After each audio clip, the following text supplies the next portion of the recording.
Welcome to Take Care with Kaitlyn Kelly, the podcast where we advocate for creatives and non-creatives in helping them elevate to the highest versions of themselves through embracing self-care, personal growth, and finding balance in today's fast-paced world. I'm your host, Kaitlyn Kelly. Welcome to the very first podcast episode of Take Care with Kaitlyn Kelly. I am so excited that you decided to embark on this journey with me. This is my very first podcast ever, and I am so excited to just share this gift of wisdom and knowledge with you all. For those of you that are just meeting me for the first time, I'll share a little bit about myself. So I am a screenwriter, film director based in Los Angeles, California, and I'm from a very small town called Albany, Georgia, and no, it is not anywhere near Atlanta. Okay, everybody always thinks that when I say I'm from Georgia that I'm from Atlanta. They're in two totally different directions. One is city, one is country, period. So I moved out to LA in 2022 to pursue my career in the film and TV industry, and I've always been a storyteller, always been creative, and I wanted to start a podcast, a wellness podcast for both creatives and non-creatives because we need it. We need it. And as much as we create and as much as we, have a lot going on mentally, we need a way to kind of feel like we're not alone and feel like, we have an outlet. And so I wanted to create a safe space for you guys. So I'm so glad to be here. Glad that you guys are listening. So, during my time here in LA, I learned a very important lesson, and it's a very simple lesson, but I had to learn it the hard way. I learned that taking care of yourself is integral. Around Christmas time, 2022, I got COVID, and I am a person that never gets sick, like ever. And I was down bad, y'all. I felt really awful. The last time that I was probably sick was probably when I was like 1 year old. Like, I don't get sick at all. So for me to experience this, especially since COVID was, killing people, it was very disturbing for me.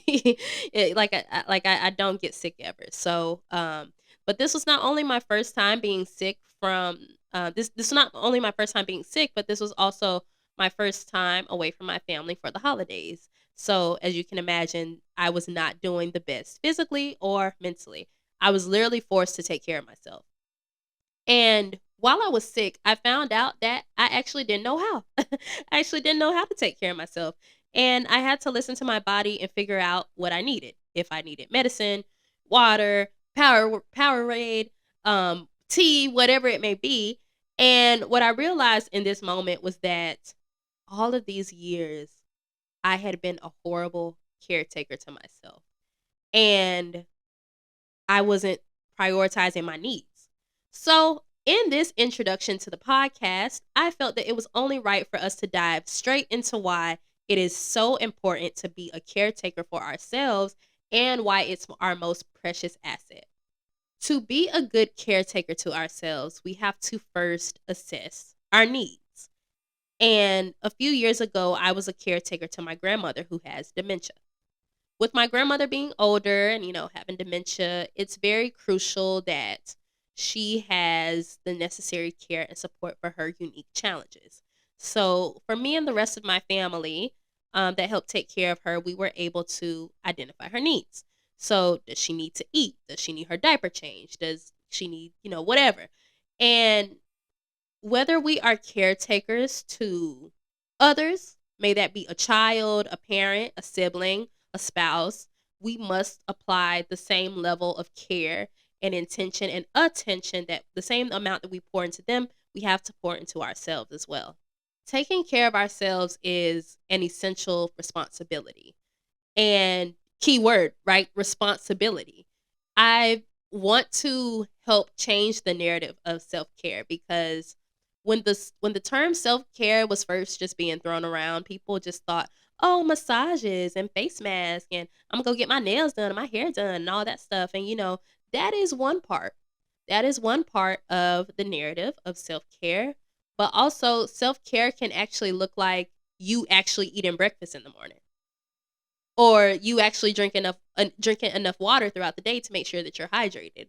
And I don't know who I'm talking to, or like I don't know who's listening, but I will be the first to admit that that is me, right? Like I do not eat or drink as much as I should, but please know that progress is happening. And I hope it's also happening for you too, if that's you out there. But um yeah, that can also look like self-care.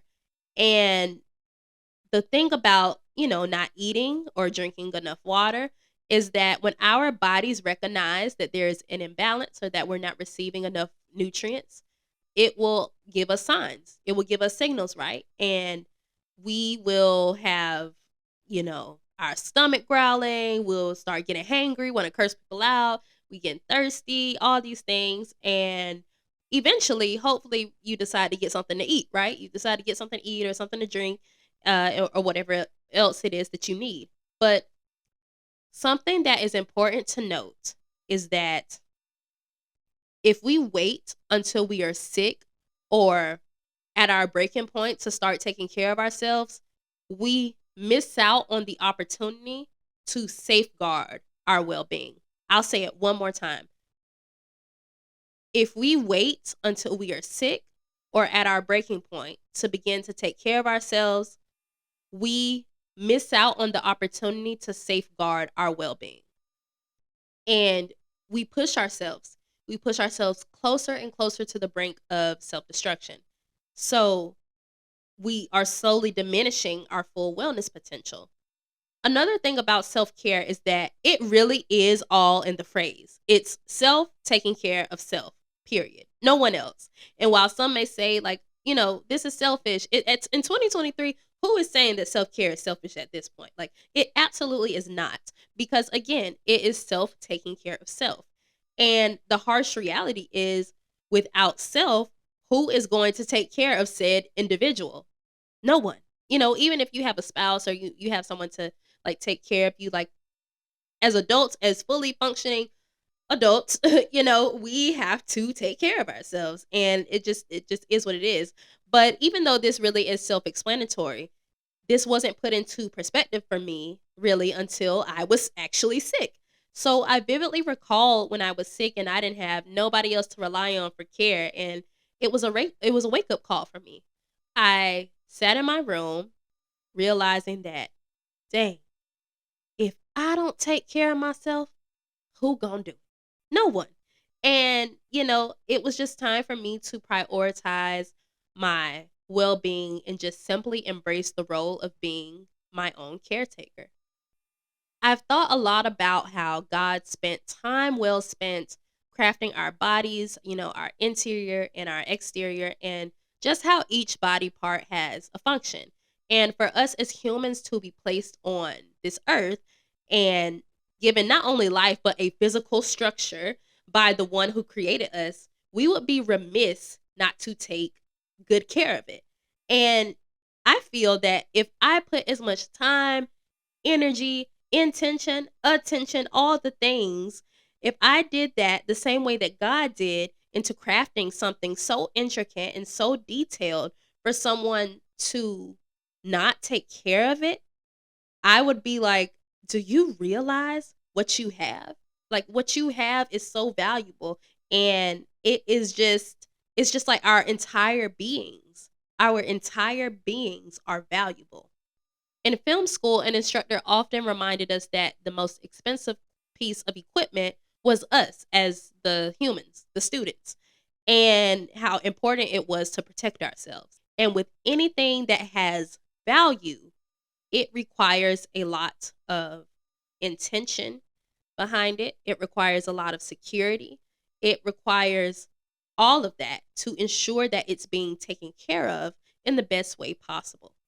I'll share something that has helped me intentionally take care of myself. Now, I don't have any kids. That is because I am 100% team F them kids, especially since, I'm just now learning to take care of myself, right? But I will say that for me, self care or that process in taking care of myself involves me envisioning myself as um, a child, as my own child. Like I am the parent of my younger self. And when I check in with myself, I'm referring to myself in the third person. Okay, you know what? Let me get Kaitlyn some breakfast. She needs to eat so that she can be fueled up, before she goes to work in the morning. Or I'll say, you know what? Let me go ahead and get Kaitlyn to bed because she has to get up early in the morning. She needs to be well rested for the day ahead. Or I'll even say, just what does Kaitlyn need right now? What does Kaitlyn need? Does Kaitlyn need rest? Does Kaitlyn need water? Does Kaitlyn need to say no? Does Kaitlyn need to say yes? Just evaluating those things. What does Kaitlyn need? And you can of course insert your name. What do I need? And I do this to identify my needs. And that's just the first of many steps to just taking care of ourselves and just intentionally zooming into each and every part of us to ensure that we can present the best versions of ourselves to others. I definitely encourage you to try it and continue to utilize it if this is something that you already do. And if it works for you, great. And if it doesn't, find what works for you. Figure out what taking care of self looks like to self. I challenge you to add taking care of self as your number one responsibility on your to-do list. And remember that self-care isn't some type of limited luxury or something that you have to earn. It is just something that you simply deserve, now and always.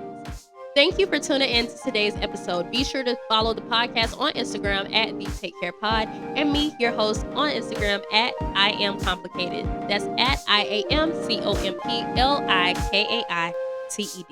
Until next time, take control, take risks, and take care. See you next time.